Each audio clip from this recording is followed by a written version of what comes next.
Olá, tudo bom, pessoal?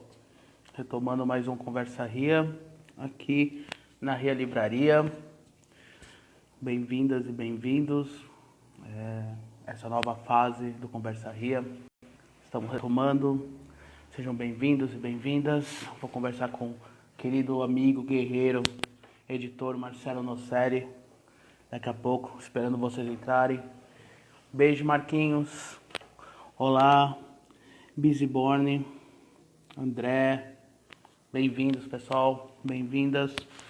Daqui a pouco vou chamar o Marcelo aqui, esperando ele entrar nesse novo formato do Conversa Ria aí.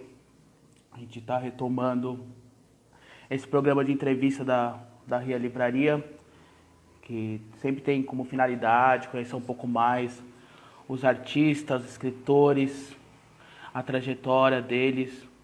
E dessa vez vamos fazer uma série para falar mais sobre o livro. Como fazer para publicar seu livro, como fazer seu livro chegar aos leitores e às leitoras.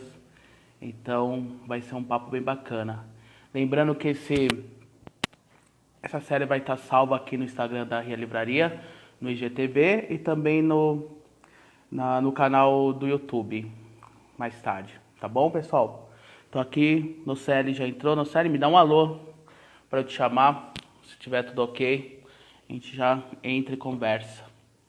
Beleza, pessoal? Bem-vindos. Meu nome é Jorge Alan de Filonini, sou escritor, produtor cultural, parceiro da equipe da Ria Livraria, que está sempre fazendo os eventos agora com a pandemia, né? Durante a pandemia tivemos que fechar a lojinha lá no anexo da mercearia e começamos a fazer alguns eventos, também publicações relacionadas à cultura para não pararmos, né? Para motivarmos também a nossa criação. Bom, o Marcelo está aqui já, vamos falar mais um pouco daqui a pouco. Deixa eu chamar ele aqui. Chamando ele aqui. Bem-vindos todos aí, valeu mesmo, pessoal. Vamos começar esse novo formato do Conversa Ria aí. Chamei aqui o querido Noceri, começando. Olá, olá, Marcelo, tudo bom, querido? Oi, Jorge, tudo bem? Bom te Bom, ver. bom te ver, cara, que saudade de você. Tá me ouvindo bem aqui? Tô te ouvindo. Maravilha, eu também tô te ouvindo. Pô, que saudade, cara. Você tá bem? Como estão as coisas por aí? Tudo bem, cara, tá tudo bem. Assim, tirando toda essa loucura, né? Tudo isso que a gente tá passando ainda, né? Parece que não, mas ainda estamos. Sim. Vai indo, né? Eu acho que agora a gente está chegando num período em que a gente aprendeu muitas coisas, a gente já sabe um pouco melhor como lidar, né, com tudo isso, mas ainda assim difícil. Com certeza. Aí eu lembro assim do mundo anterior, né? No mundo antigo, um dos primeiros encontros, um dos primeiras cervejadas, assim, que você é um querido amigo, uma das primeiras cervejadas que a gente teve. Foi um pouco antes de começar o isolamento, essa pandemia. Eu sempre rememoro, assim, lembrando daquela saudade, daquele bar, como chama aquele bar que a gente foi, que tocou um sambinha bom? Eu, você, o Marquinhos, Marcelino, o André Balbo. Foi um É, dos o bar, últimos momentos. foi mesmo, o bar do Julinho, bar do Isso, Julinho. exatamente. Foi um dos últimos momentos, foi incrível e, e dá saudades, imensas saudades. Mas estamos aí, né? Vamos conversando. A gente tem vários meios agora de comunicação, isso é ótimo para esses momentos, né? Então, vamos aí. Então, eu pensei, essa retomada da Conversa Ria, que já fazia lá no começo da pandemia, devido à pandemia, era um projeto que ia ser presencial, numa mesa de bar, trocando ideia com vários convidados. E com o isolamento, o único meio foi fazer no formato da live do YouTube, né? Então, na primeira fase, era mais uma conversa com artistas, convidados para falar todo sobre o livro, a carreira deles, passando pelas publicações deles, né? Nessa segunda fase, que eu chamo uma série chamada O que Faço com esse Livro, que eu peguei esse nome, mais uma homenagem de um livro do Saramago, José Saramago. É um livro que tem uma compilação de 4 peças teatrais dele, e uma dessas peças, ele, de forma magistral e de licença poética, ele fala da chegada do Camões a Portugal, com os manuscritos dos Lusíadas, Sim, e todo o percalço que ele teve que passar pela Inquisição, pela aprovação da Inquisição do clero, pelo selo do reinado, né, do Império, e também para tentar buscar algum meio de publicar o livro, com alguma prensa, sim. um desafio enorme. Então, o livro chama O que Farei com Este Livro.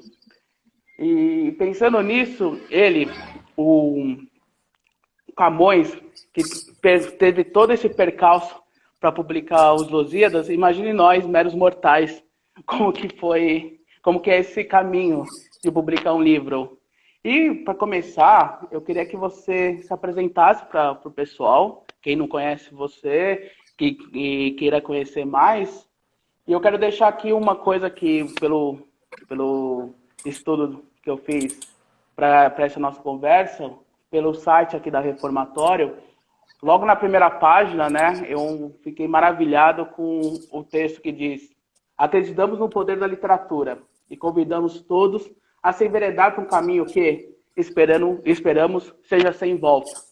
Então, Marcelo, gostaria que você apresentasse ao público e dissesse e falasse: é um caminho sem volta? Cara, você sabe que eu não li este livro do Saramago, mas tem uma história que eu não sei se é verdade ou lenda, mas diz que neste momento em que ele estava com os originais dos Lusíadas, ele não soltava isso, porque ele ficava o tempo todo mexendo, né, revisando, tal, como todo mundo fica. E diz que tem um momento, uma passagem que ele estava com uma moça que era uma namorada, assim, uma coisa assim, num passeio de barco, né? E com a obra, porque onde ele ia, ele estava com ela. E esse barco afundou, assim, e ele tinha que. Ele não podia deixar aquilo afundar, né? Todo aquele texto. Então ele salvou a obra e a namorada morreu afogada. Eu não sei o quanto isso tem de verdade e o quanto é lenda, mas, enfim, para você ver a importância que se dá a um original ou ao livro que se pretende publicar, né? Bom, eu sou Marcelo Nocelli, editor da Reformatório, sou escritor, mas desde que a gente começou a editora eu nunca mais publiquei um livro. É bastante interessante. Meu último livro publicado é de 2013, é o mesmo ano em que a editora começou, né? Uhum. E aí eu tenho escrito coisas e tenho tentado escrever, tenho muitas histórias começadas, e muitas vezes eu pego livros tão bons para publicar que eu acho que o meu não vale a pena ser lançado e deixo ele de canto. Às vezes, quando a gente lê coisas duvidosas, eu falo, não, então também posso fazer. Mas até então não consegui ainda publicar um novo livro. Mas é isso, a Editora Reformatória começou em 2013. Em 2015 a gente criou o selo Passavento para não ficção. E agora chegando aí entre livros no catálogo e não catalogado, né, livros que foram feitos sob encomenda, biografias, pesquisas que saíram inclusive por outras editoras, são 100 edições aí em agosto. São 83 por enquanto no catálogo dos 2 selos. Eu não sou Maravilha. muito bom de me apresentar. Imagina, estamos aqui num papinho informal. Como eu falei, sempre no começo, eu imaginava que essa conversa fosse uma mesa de bar. Então estamos aqui. Isso seria ótimo. Não é, Marcelo? Seria incrível. E você falou que ano que você fundou a Reformatório? Foi 2013, Fezita, que bom te ver entrando aqui. 2013, que maravilha. Mas você, 2013. mas você falou do livro, mas você tem um livro publicado lá, né? Que é o Reminiscências, né? Que é um livro de Sim, criação. foi esse, foi o segundo livro da editora. Que maravilha. Então, essa série era mais também para conversar, porque algumas vezes eu recebo mensagens de amigos e amigas que estão finalizando o livro e não sabem meio o que faço com esse livro realmente. E vem me perguntam, querem conversar, como que eu faço. Eu tento sempre, por incrível que pareça, é você e o Eduardo, que são dois, o Eduardo Lacerda, da Patois, que são dois queridos, que eu sempre falo, ó, entre em contato com eles, converse, que eles sabem muito bem como você faz o trajeto. Pode ser que seja na editoras deles, ou pode ser eles indicarem outras que sejam do seu perfil ou da questão literária. E essa série vai passar assim, desde editores, professores, escritores, clubes de leitura, organizadores de saraus, projetos de incentivo à leitura. Então, e eu queria muito que começasse com você como editor. O que faz com esse livro, o Marcelo, para você, como editor da Reformatório, como que o livro chega para você? Como que é o seu cuidado, a preparação do texto? Então, Jorge, lá no começo, inclusive, você comentou sobre a apresentação do site e falou do caminho sem volta, né? Eu acredito nisso mesmo, porque, assim, desde que eu me vi leitor, me entendi leitor, eu não consegui mais parar de ler, né? Eu acho que a leitura é isso, é você, quando você começa, se você pega gosto, realmente você não consegue ficar sem. Não tem um momento da minha vida que eu não tenho um livro que eu estou lendo, sabe? Eu sempre estou lendo um livro. Eu acho que para qualquer escritor, esse é o primeiro passo, né? Para você decidir escrever, eu imagino que você tem que ter lido muita coisa e aquilo te despertar uma vontade de escrever, né? E o fato da gente ler bastante, por exemplo, sobretudo literatura brasileira contemporânea, você acaba descobrindo mais ou menos até o que a linha editorial de cada editora, né? Então a gente sabe, por exemplo, que a Patois é muito forte em poesia, publica muita poesia, né? A gente sabe, por exemplo, que a Boitempo é uma editora que publica livros com contexto político, histórico, né? Eu acho que esse é um primeiro passo, assim, a pessoa que terminou um livro, a gente imagina que é leitora, né? Então, ela sabe mais ou menos que linha editorial pode abraçar aquela obra, né? Com que editora aquele livro parece dialogar com os livros que estão no catálogo daquelas editoras. Acho que esse é o primeiro passo, assim, porque de repente eu receber um livro de autoajuda, eu não publico autoajuda, né? Eu vou recusar, é claro.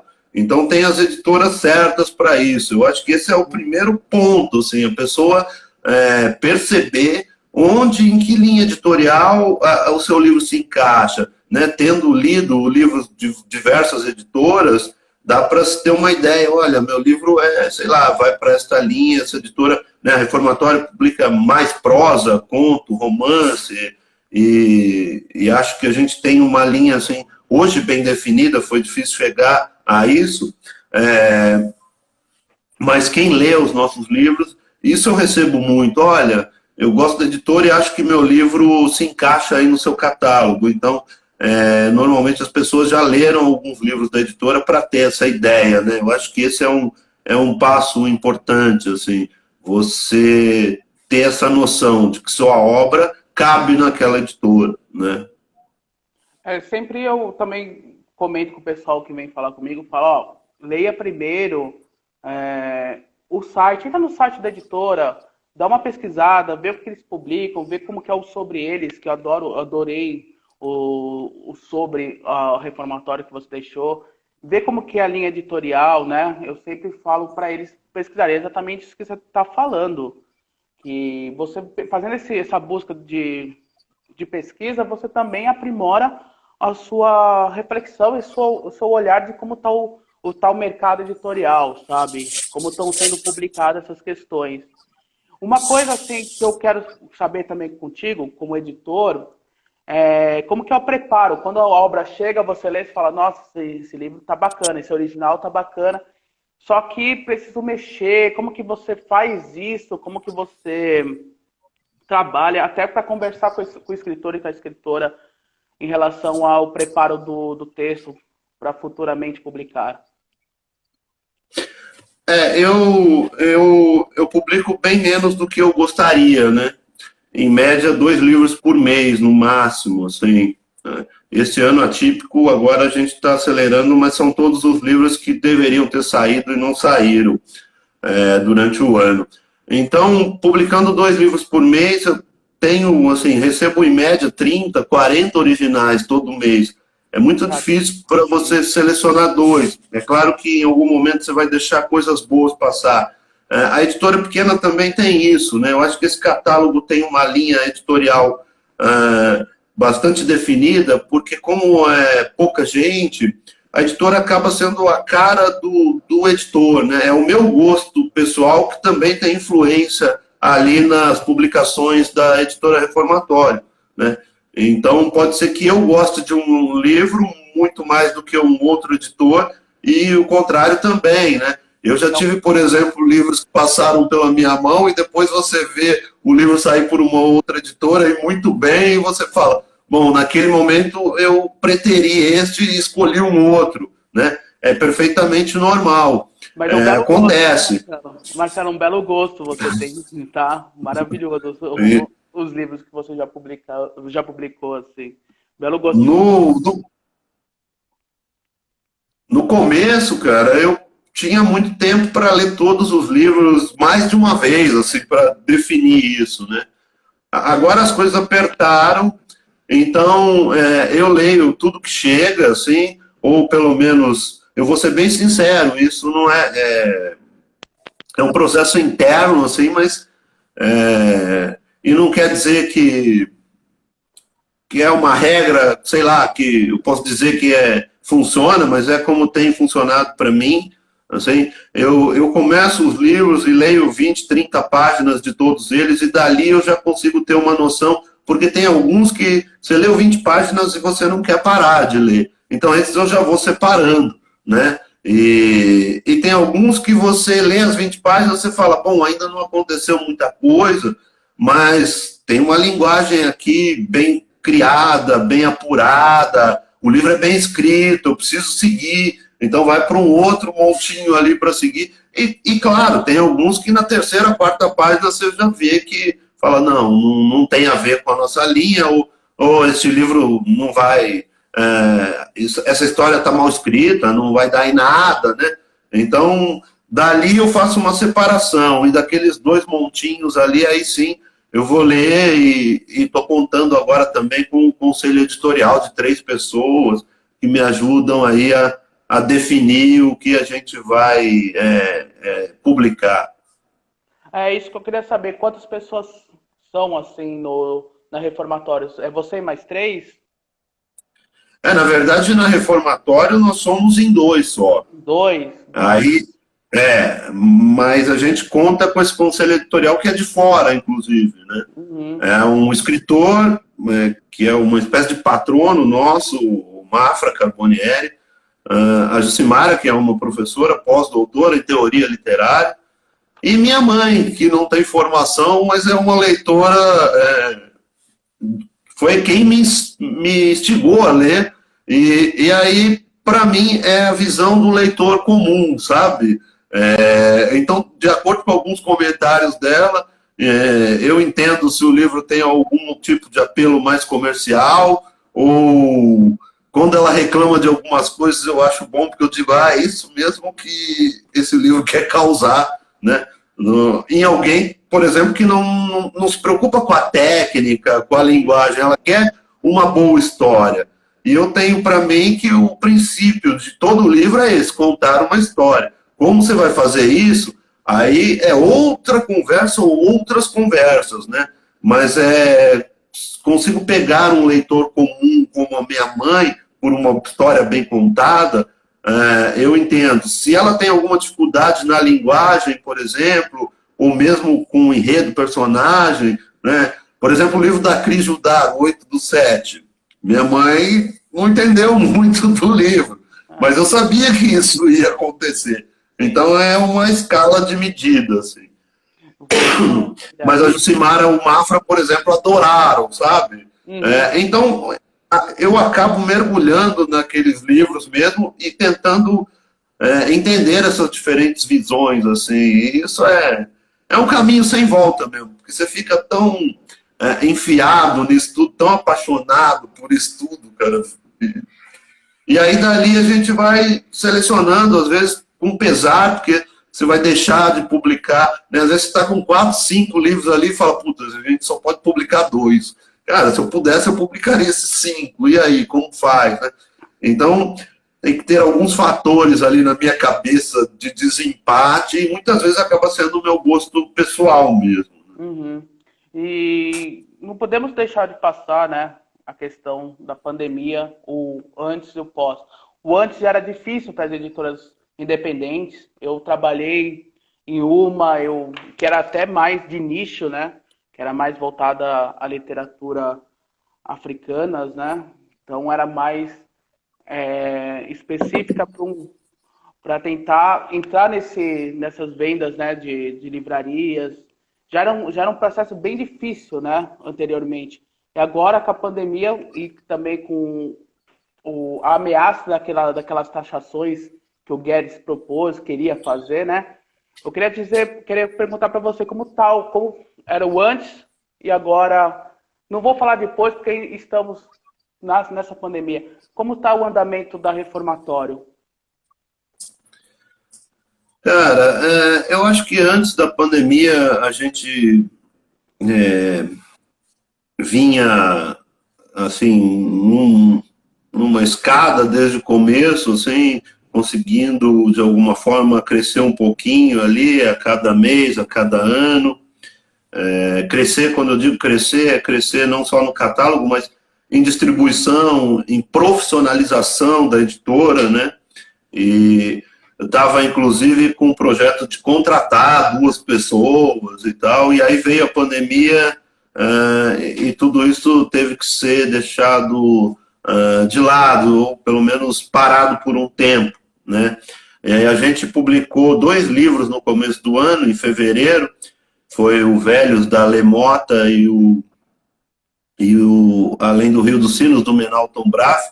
E também o Revolucionário do Tesão, a biografia do Roberto Freire pela Pazavento. E aí chegou março, parou, né? E a gente ficou até o começo de setembro sem fazer nada. Assim, só mesmo mandando os livros que eram vendidos na loja virtual, porque livrarias também tinham fechado, né? Boa parte das livrarias que a gente trabalha são livrarias pequenas, então elas fecharam e também estavam em dificuldades, algumas pediram para segurar os acertos, então a gente ficou dependendo exclusivamente das vendas da loja virtual. Eu acho que no começo da pandemia, em março, abril, foi uma coisa meio assim, as pessoas não sabiam que ia durar tanto tempo. Eu não vou dizer festiva, porque uma situação dessa não pode ser festiva. Mas as pessoas chegaram a pensar, bom, eu vou ficar em casa 1, 2 meses, vou ter tempo para ler, vou me cuidar, né? Então, no começo, as vendas na loja subiram muito, aumentaram muito. Falei, bom, as coisas vão se equilibrar. Mas 2 meses depois, teve um efeito contrário, porque as pessoas também estão sem trabalhar, perdendo seus empregos, e livro é uma coisa que não é assim tão essencial. Então, as vendas foram caindo, e a gente viu as nossas receitas, que já não eram altas, cair mais de 80%. Quando chegou em agosto, a gente tinha aluguel da sala da reformatória atrasada, contas atrasadas, fornecedores atrasados, gráfico atrasado, revisores, cara, né, revisor depende disso, sem pagar, assim, uma situação horrível, desagradável. Eu sempre digo que eu não vivo da editora, a editora vive de mim, né? Eu tenho um outro trabalho que eu me sustento e cuido da minha família. A editora é um sonho. No começo a gente pôs uma grana lá, agora ela se mantinha e estava tudo bem, e de repente acontece isso, e eu cheguei a pensar, cara, eu não preciso disso. Na verdade eu preciso, porque eu já não consigo mais viver assim, fora dela, eu penso nela o tempo todo. Mas eu falei, não preciso disso, vamos fechar, e e negociar, fazer acordos e tal. Então foi uma situação muito feia, né? Foi muito complicada. Até que alguém me deu a ideia de uma campanha de financiamento coletivo. Isso acabou rolando, a gente atingiu a meta, conseguiu pagar as contas, e agora a gente está voltando a lançar os livros virtualmente, mas essa situação do agora para frente, eu ainda não consigo projetar nada, assim, realmente, eu não sei como é que vai ser. O financiamento coletivo nos ajudou a quitar as dívidas e segurar 2 meses agora para frente. Mas eu realmente não sei como é que vai abrir o ano, como é que vai ser, até porque eu tenho sentido que os lançamentos virtuais, esses eventos, eles não são a mesma coisa, né? A gente vive de aglomeração, lançamento de livro, a gente torce por aglomeração, né? Então não sei como vai ser. Eu não sei como vai ser para frente. Mas a situação é essa. Exatamente isso que eu ia perguntar para você, que era a questão do como tá essa nova fase de lançamentos virtuais. Então não tá dando, você acha que não tá engrenando, digamos assim? Olha, Jorginho, para ser bem sincero, não. Sabe por quê? Eu sempre faço uma brincadeira, uma piada, que é o seguinte: quando você está no lançamento, você chega lá e aí você vê o autor, os amigos, todo mundo com o livro na mão, você fica sem graça de sair sem comprar o livro, né? Agora, no lançamento virtual, a galera entra, dá um tchauzinho, oi, estou aqui, mas não compra o livro, né? Então, vende-se muito pouco nesses lançamentos virtuais, assim. E o lançamento para uma editora pequena é um start importante para bancar a produção do livro, sabe?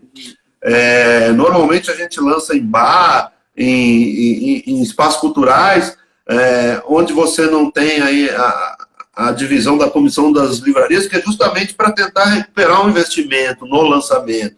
Aí depois, sim, vamos distribuir e tal, né? Isso é muito importante para a editora pequena que trabalha com tiragens baixas. E aí no virtual isso não tem rolado, sabe? Para você ter uma ideia, os lançamentos da Reformatória têm uma média de venda de 50, 60 livros, 70. No virtual não chega a 20, cara. Isso para você ter uma ideia. Assim. E é uma questão também que eu gostaria de colocar até na nossa conversa e durante a série com outros convidados, é a questão que muitos escritores falam, mas como que eu vou divulgar? Como que vai chegar à mão de tal jornalista? Como vai chegar para a leitura de tal crítico? E como vai sair uma resenha minha no jornal? E onde que eu faço esse lançamento? É num bar, numa livraria? Como que você conversa com o escritor e com a escritora que publica com você em relação a essas questões, Marcelo? Isso é uma coisa que eu aprendi com o tempo também. Assim, eu sempre faço uma pergunta para os autores quando a gente está naquele momento de conversar antes de assinar o contrato, né? Eu tento entender a expectativa do autor. Né? O que ele quer com aquele livro, o que ele almeja, o que ele pensa, o que ele sabe, né, sobre isso, porque é aquela brincadeirinha de Facebook, né? O que ele pensa, o que eu penso, o que as pessoas veem, o que realmente é, né? Expectativa e realidade, né? Pois é. Então eu tento entender a expectativa dos autores e quando normalmente, assim, quando é um autor que já tem livro publicado, ou que conhece o meio literário, ele já sabe mais ou menos como é que as coisas funcionam, né? Mas quando você pega estreante, por exemplo, aí é mais complicado, porque, é claro, tem uma expectativa maior, o cara acha que ele pode ficar famoso e rico com um livro, né? Então você tem que explicar que escritor nenhum é famoso, você vai poder andar na rua tranquilamente, que ninguém vai te pedir autógrafo, a vida não é assim, né? Não tem um paparazzi na esquina, né? Um paparazzi pra tirar. A não ser uma pessoa como o Jorge, que um sujeito olha para ele e diz que ele é cheio de luz, Mas não sabia que ele era escritor, lembra disso? Pô, nossa, bela lembrança. Foi na Mário de Andrade, né? Do Mário de Andrade. Bom, Foi. mas voltando aqui à nossa conversa, então eu tento entender essas expectativas, cara, e explicar como é que as coisas funcionam, né?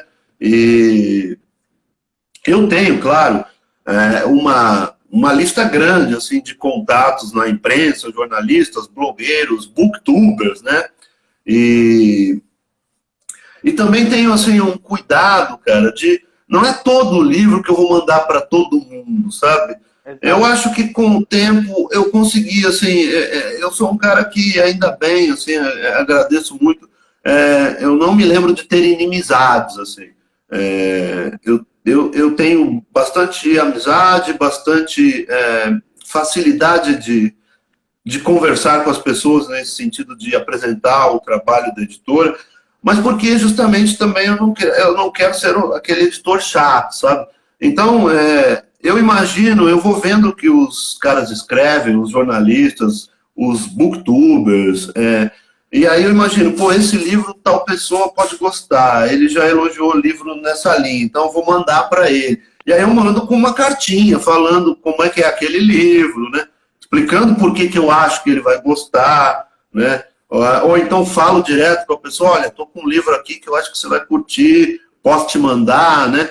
Porque também não adianta eu chegar para você com uma pilha de 20 livros e falar, toma aí, Jorge, vê aí, escreve uma resenha para mim de algum deles, por favor, né?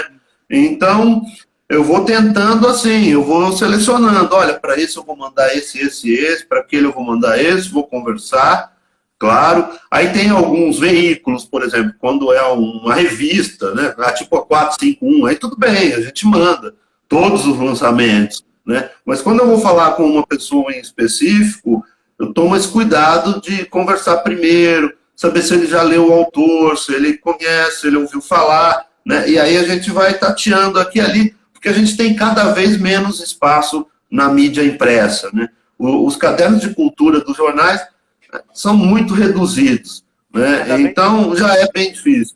Então a gente tem esse caminho hoje dos blogueiros, dos jornalistas independentes, dos booktubers, né? E até com esse pessoal, você está ligado o que eles estão gostando, o que eles estão elogiando, né?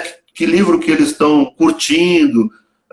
E aí você vai tentando a divulgação dessa forma, buscando mesmo quem você acha que pode falar daquele livro, gostar daquele livro, e aí, de vez em quando, fazendo algum evento com uma livraria específico, por exemplo, né? Recentemente, a gente fez livros num clube de leitura com a Mandarina, né, lá da Daniela. Já fiz outras ações com os meninos da Simples, livrarias que eu gosto muito, né? Então você tem que ter essa percepção também. Por exemplo, quando eu lancei o livro do João Batista, eu sabia que ele teria um público ali na Livraria do Espaço, que é dentro do Espaço Itaú de Cinema, porque era o público do João. Então fui lá conversar, falei, bom, vamos pôr uma pilha na entrada da livraria, Ronaldo, porque o João é desse métier, ele é do cinema.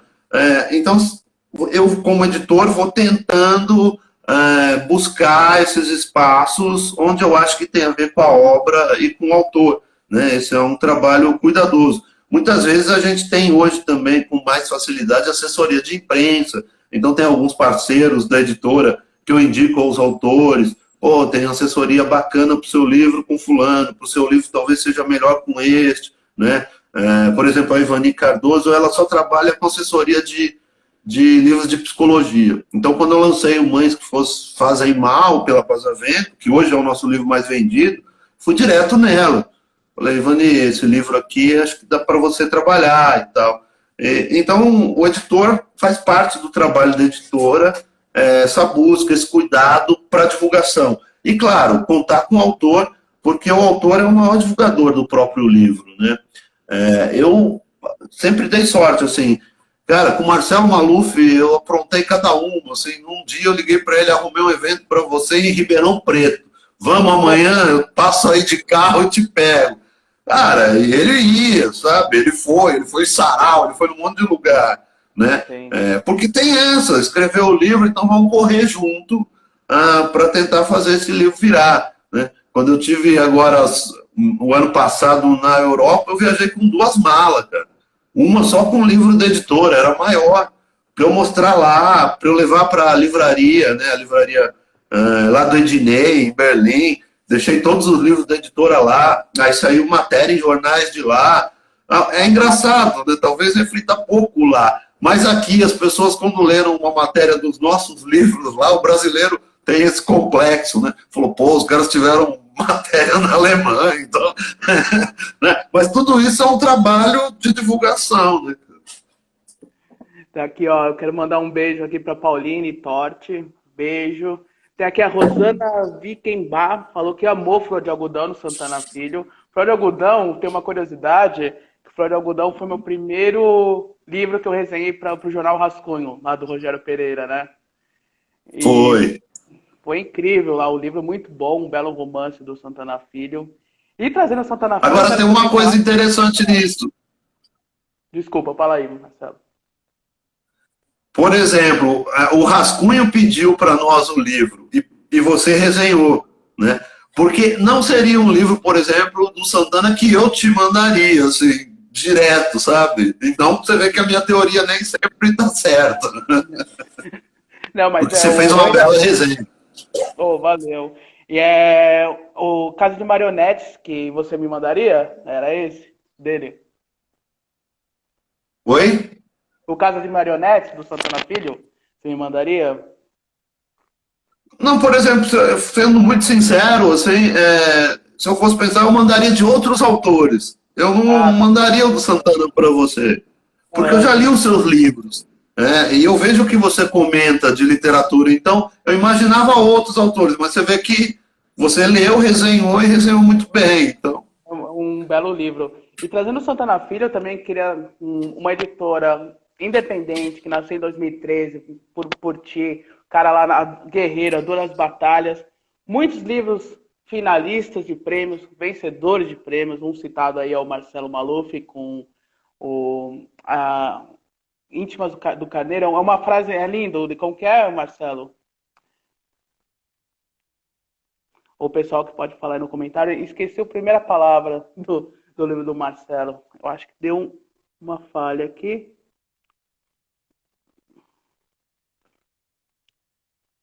Oi, Marcelo, tá me ouvindo? Vamos ver aqui. O papo tá bacana com o Marcelo. Várias curiosidades. Eu até aproveito, se quiserem deixar umas perguntas para o Marcelo relacionadas à publicação, preparo de texto. Ver aqui com ele. Só que vamos esperar ele. A imensidão íntima dos carneiros. Obrigado, André. Um beijo para você, André. Lindo livro do Marcelo. Cristina Judar com 8 do 7 também, finalista e vencedora do Prêmio São Paulo. Finalista do Prêmio Jabuti também. Só ver aqui, Marcelo. Vou tentar então. Acho que eu vou chamá-lo de novo. Vou fechar aqui e vou chamá-lo de novo. Vamos ver aqui. Vou chamá-lo.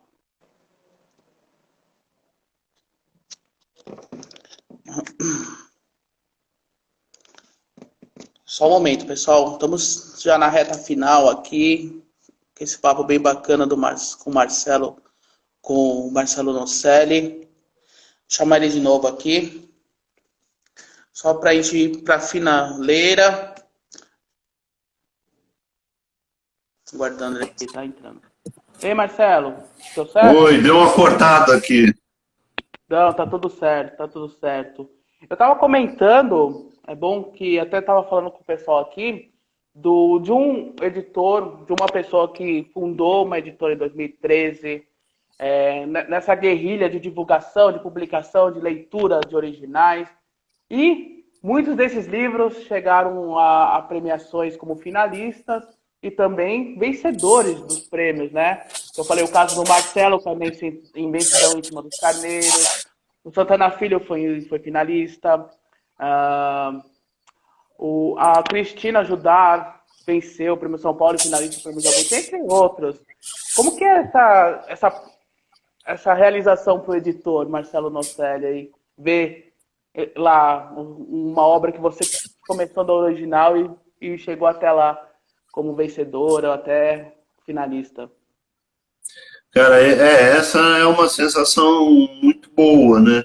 Na verdade, assim, a gente começou a editora em 2013, como eu te falei, e desde 2015 até agora, que a gente, de 2015 para cá, em todos os prêmios, a gente teve pelo menos um livro na lista de finalistas. Esse ano não temos no Jabuti, não estamos com nenhum livro lá, senti falta, você fica mal acostumado, né? Mas... Vai ter o São Paulo, não, eu São Paulo sei. que saiu aí. O São Paulo ainda não saiu, a gente fica aqui na expectativa, né? Mas eu digo sempre o seguinte, né? Prêmio é uma consequência, cara, desse trabalho, sabe? Não pode ser meta.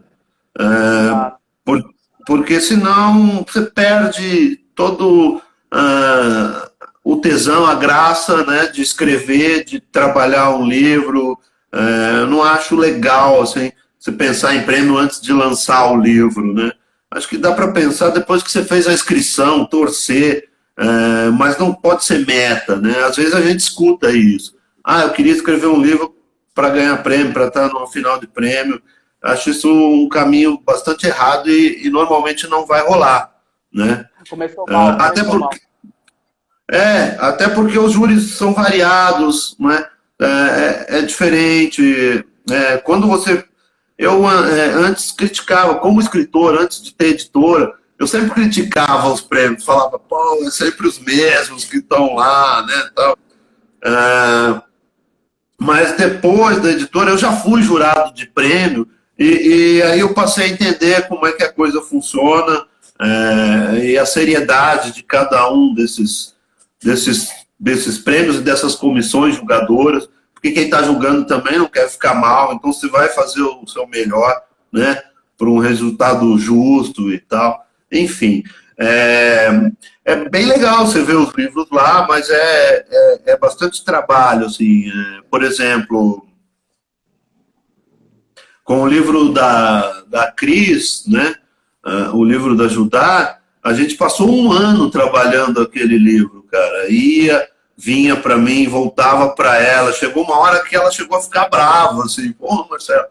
E eu falava, não, vamos fazer, né? Você escreve bem, o livro tá foda, mas assim, dá para melhorar, porque também uma função do editor. Cada livro você sente de um jeito, onde é que você tem que mexer, onde é que você tem que espetar o autor, porque você sabe que ele tem condição de mexer, sabe? Então esse também é um trabalho do editor, né? Tem livro que chega e aí você fala, pô, tem pouca coisa aqui que eu posso interferir, né? Talvez pedir para o autor tirar algumas coisas ou acrescentar, mas tem livros que, né, no caso do livro da Cris, por exemplo, a minha insistência com ela era sobre a voz das duas personagens, tal, diferenciá-las ao máximo. Cara, e ela fazia isso, eu sabia que estava bom, mas eu sabia que ela podia fazer melhor, porque eu sabia que ela tinha essa condição, essa capacidade, né, tal. E aí a gente até brincou, porque eu brinquei e disse, olha, ela falou assim, não, o Carrascosa que escreveu a Orelha, que estava acompanhando também, disse que está perfeito. Eu falei, mas o Carrascosa não é editor aqui, o editor aqui sou eu. Aí, cara, e aí quando ela entregou, eu li, eu falei, caralho, agora tá foda. Mas até então também não pensava em prêmio e nada disso, né? E aí, a gente estava em Paraty, cara, em 2017, não, 2018. E aí fez a inscrição, né, do Prêmio São Paulo tal, e os finalistas saíram em setembro. E a gente estava em Paraty jantando junto, eu, a Cris, o Mike Sullivan e o Raimundo Neto. E aí eu brinquei com ela e falei, eu acho que esse ano você vai ganhar o Prêmio São Paulo, Cris. Aí ela riu, falou, até parece, ficou enchendo o saco, me fez mexer no livro e tal. Falei, por isso mesmo, eu acho que você vai ganhar o Prêmio São Paulo. E ela riu e falou, se tiver finalista, se o livro ficar finalista, tá muito bom. Aí eu Nossa. falei para ela assim, se você ganhar, você me dá 10% do prêmio? Aí ela falou, claro. Aí bêbado, né, cara, na mesa, ainda apertamos a mão. O Mike cortou a aposta. E aí ela ganhou. Se concretizou? Cumpriu a promessa. Oh, que maravilha, que lindo. A Cris é uma querida. E foi você que me mandou o 8 do 7, para você ver que você conhece meu perfil mesmo. Você me mandou. Pois é, eu sabia. Esse, por exemplo, era um livro que eu sabia que você ia curtir. Entendeu? Depois da leitura, eu já fui correndo. Eu não conhecia a Cris pessoalmente, só éramos amigos de Facebook. Depois que eu li, eu fui correndo atrás dela. Falei, querida, que livro é esse? E no outro dia eu já escrevi uma resenha lá pro Livro Opinião, quando eu tava no Livro Opinião e tal. É um livro maravilhoso. Eu amo esse livro da Cris.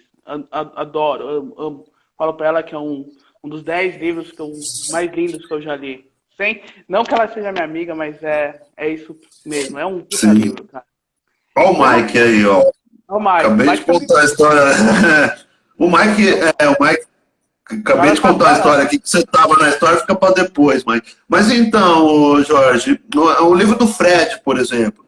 Cara, o Fred me mandou um calhamaço, cara, que tinha 780 páginas.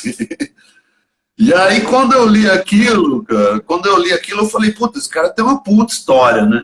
Ele tá falando da formação do interior paulista, da agressão que os índios e a população dali sofreu, né, com toda aquela história da chegada dos bandeirantes, que a gente aprende na escola que os caras são heróis, né? Mas ele está contando isso com uma linguagem bem interessante, de fácil acesso, né, meio pop, mas com uma boa pegada literária e está falando de um contexto histórico interessantíssimo da formação do interior de São Paulo. Só que assim, 780 páginas, e eu sempre brinco com ele, 190 personagens, Jorge. Nossa. Aí eu cheguei pra ele e disse, cara, eu falei, Fred, na página 20 eu já não sei mais quem, cara, de tanta gente que apareceu aqui. É uma família buendia, né? Quase. E aí, assim, a gente foi trabalhando junto também quase um ano. Aí eu falei, não, vamos cortar esses paralelos aqui, né? Vamos cortar esses conflitos paralelos, menores e tal. Vamos manter aqui a história numa determinada família e no seu redor, ali no seu núcleo. Ainda assim, o livro saiu com, eu não vou lembrar agora, mas mais de 300 páginas e com uns 80... Mas com uns 80 personagens, que no final a gente pôs até um glossário de quem é quem, porque muita gente também é tratada no livro por apelido, mas o livro foi finalista também do Prêmio São Paulo, o romance.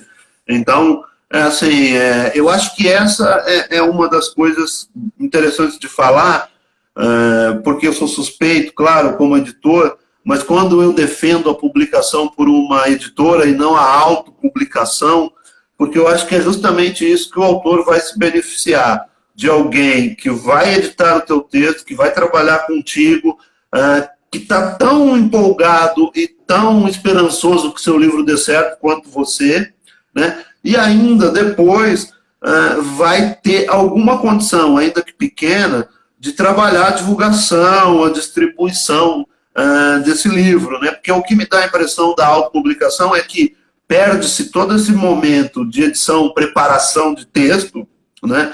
E também depois meio que o livro morre na mão do autor, né? Porque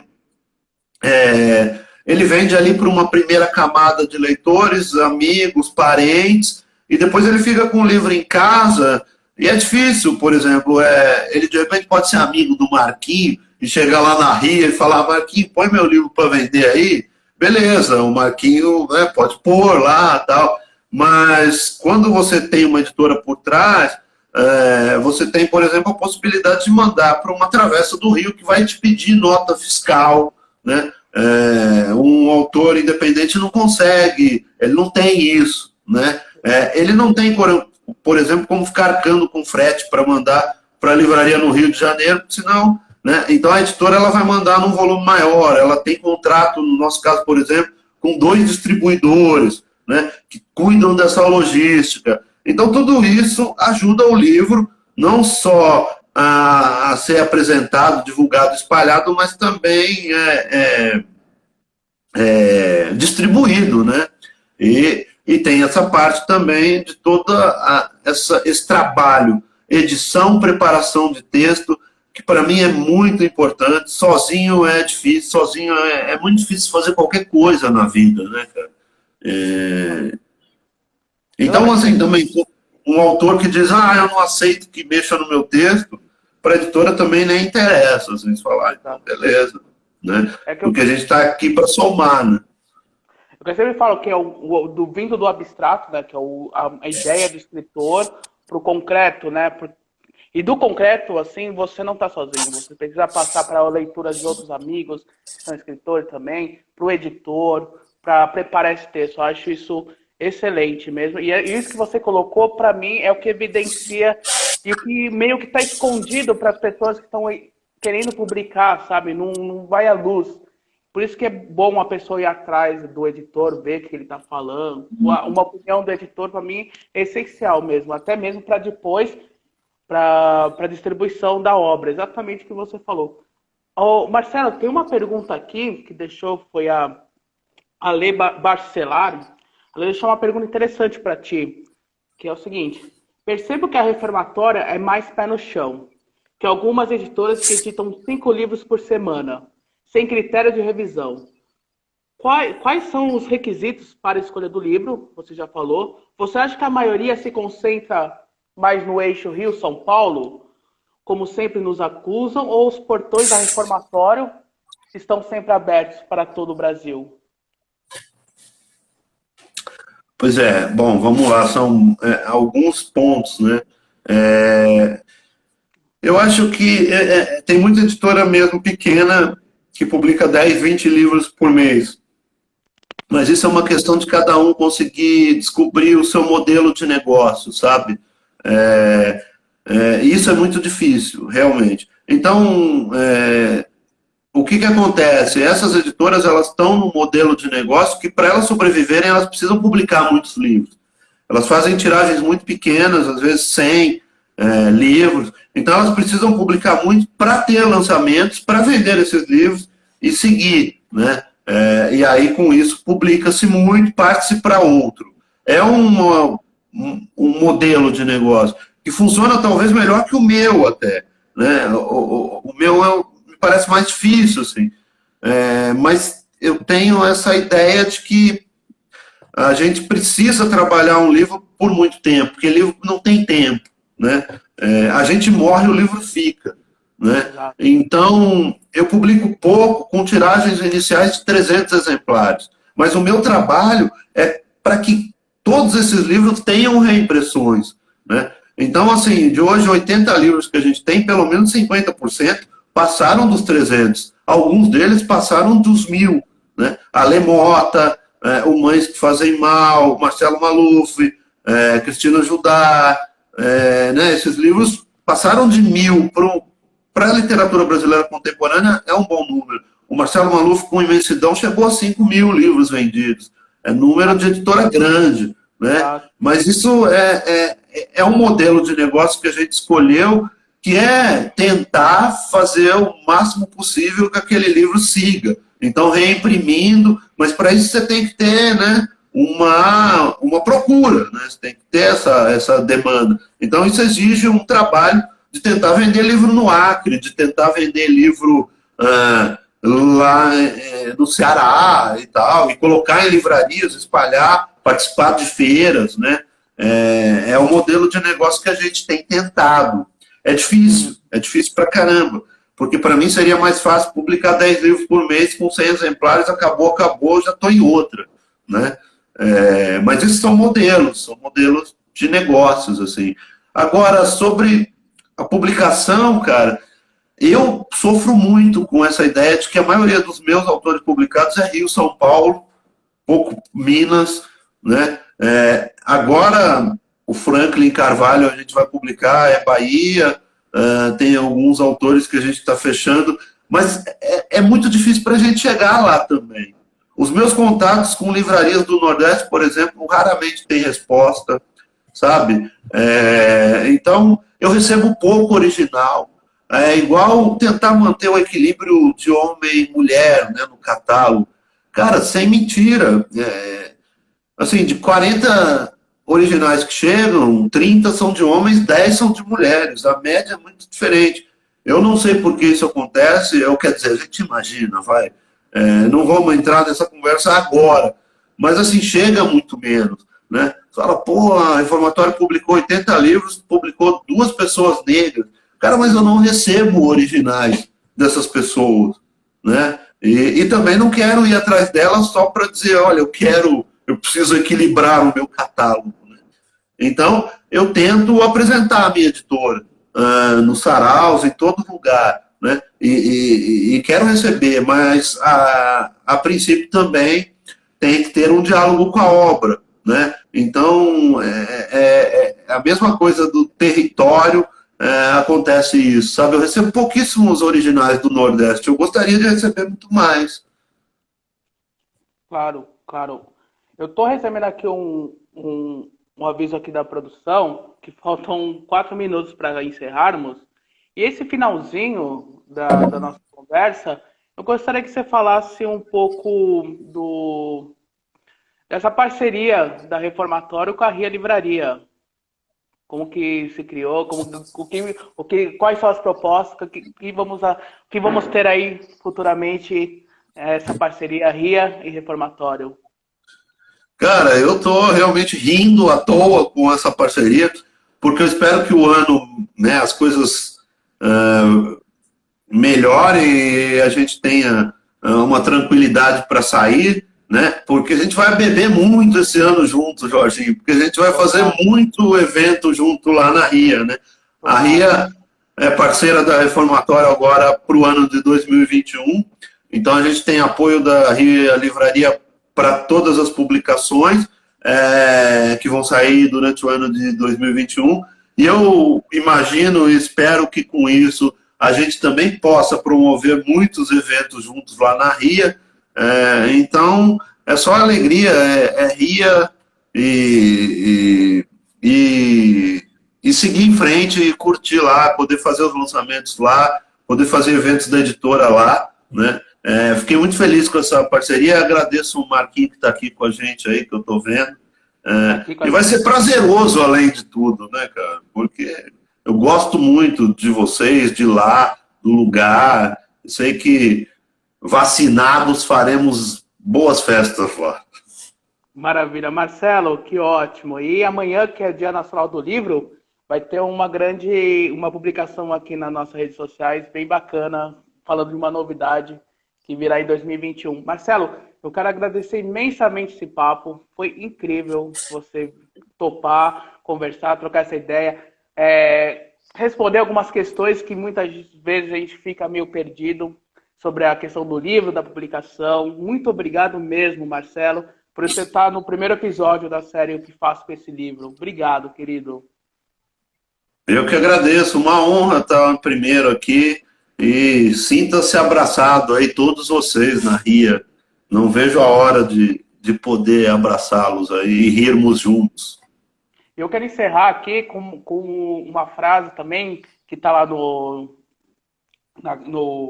sobre reformatório, que é essencialmente o que eu penso também, que é: a literatura, portanto, não se trata apenas de entretenimento. Ela deve ser uma chave a destrancar mundos. Livros transformam o ser humano. Os abrimos como uma pessoa e os fechamos como outra. Como alguém que conserva em si todos os sonhos do mundo. Marcelo, muito obrigado. Pessoal que está isso aí.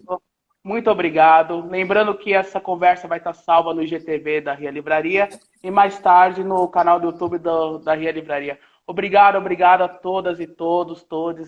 Valeu de coração, um beijo enorme, viu? Fiquem bem, se cuidem aí, viu? Grande abraço. Abraços. Tchau. Valeu, Marcelo. Falou.